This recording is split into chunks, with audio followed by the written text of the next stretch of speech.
Don't you just love it when people get along? I do, genuinely. I think it's great. And it would seem that the US and the UK are getting along a little bit better than they were recently, courtesy of King Charles. Donald Trump seems to have been extremely pleased with the visit. He's just left, the president told me. He is a fantastic guy. Everyone then seems to be agreed that the King's visit has been a real success. The pomp, the speeches, His Majesty Charles III. The gifts. The original bell. It was potent soft power, deftly delivered.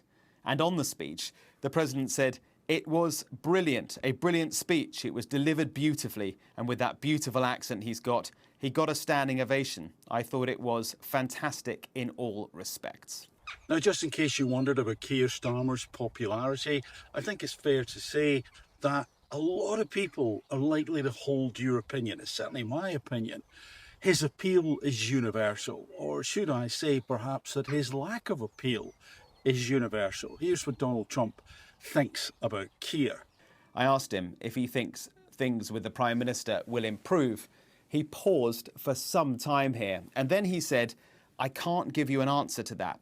I can tell you one thing, our relationship with the King is good, but you know, that's another individual. We'll find out. But I like Keir Starmer very much, but I think he has made a tragic mistake on immigration and a tragic mistake on energy. Now, UK government sources have kind of brushed this off. They have said to me the extent to which the relationship improves is to be seen, and that the visit has been about the deeper bonds. And it was certainly a trip packed with positive vibes. Donald Trump is, of course, the President of the United States. Not exactly someone who doesn't have a lot of clout, a lot of influence, and a lot of exposure worldwide. But did the president recognise the subtle, carefully pointed language in the speech, the emphasis on alliances, the importance of America remaining part of NATO? Well, to that point, the president just said he, the King, is a much different person than your Prime Minister. Your Prime Minister has to learn to deal the way he deals, and he'll do a lot better. Ouch. So it would seem that you and I aren't the only ones who think that Keir is a bit of a numpty. I asked him if he thinks things with the Prime Minister will improve. He paused for some time here, and then he said, I can't give you an answer to that. I can tell you one thing, our relationship with the King is good, but you know, that's another individual. We'll find out. But I like Keir Starmer very much, but I think he has made a tragic mistake on immigration and a tragic mistake on energy. Now, UK government sources have kind of brushed this off. They have said to me the extent to which the relationship improves is to be seen, and that the visit has been about the deeper bonds. And it was certainly a trip packed with positive vibes. But it's interesting to note there that he seemed to like Keir. No surprise, Keir would have been on a charm offensive, of course, and essentially making sure that he was very subservient to Donald Trump. And you could argue that was a good thing or a bad thing. It seems to have worked, but not Keir the politician. And my goodness, he's not the only influential person in America who has something less than glowing to say about Keir. Listen to what John Kennedy, Senator John Kennedy, had to say about Keir Starmer. Sir Keir Starmer, the Prime Minister of the UK, published his plan for the military and military spending. I actually read it.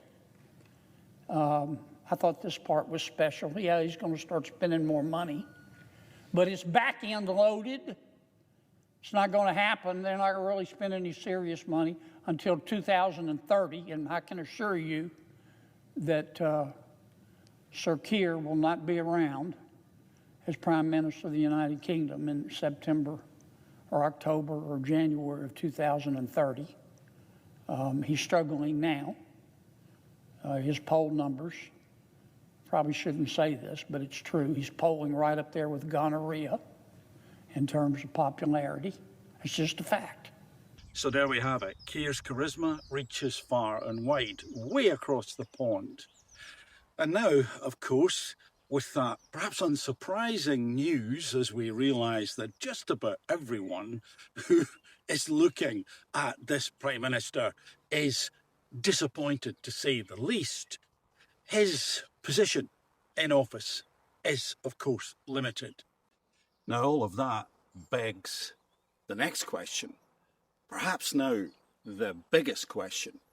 As we get closer to getting rid of numpty number 1, what will numpty number 2 be like?